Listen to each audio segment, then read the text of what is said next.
ወፊቱን አርጋችሁ ክንፏን ስደዱልኝ ስበር ኖራለሁ መቼም አላለልኝ።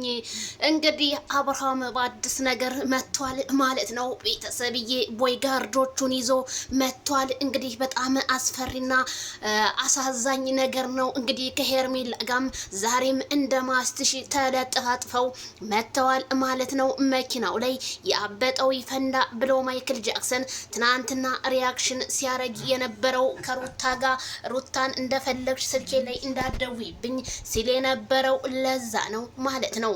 ታዲያ አቡሻና ጨበሬው እነዚህም ቦይጋርዶች አይታችሁ ጦቻቸው እንኳን እኔ እንጃ ሊፈነዳ የደረሰ ታዲያ ምን ሊውጣችሁ ነው እላለሁ።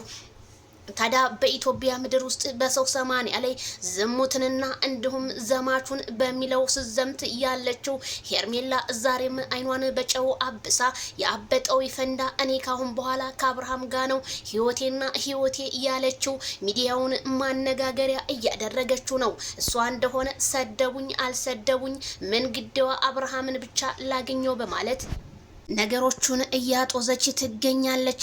አብርሃም እንግዲህ ምላሹ ዛሬ ከሄርሜላ ጋር ማች በማድረግና እንዲሁም መነጽሩ ራሱ ማች የሚያደርግ ልብስ አብሮ ለብሶ መንጣቱ እየታየ ነው።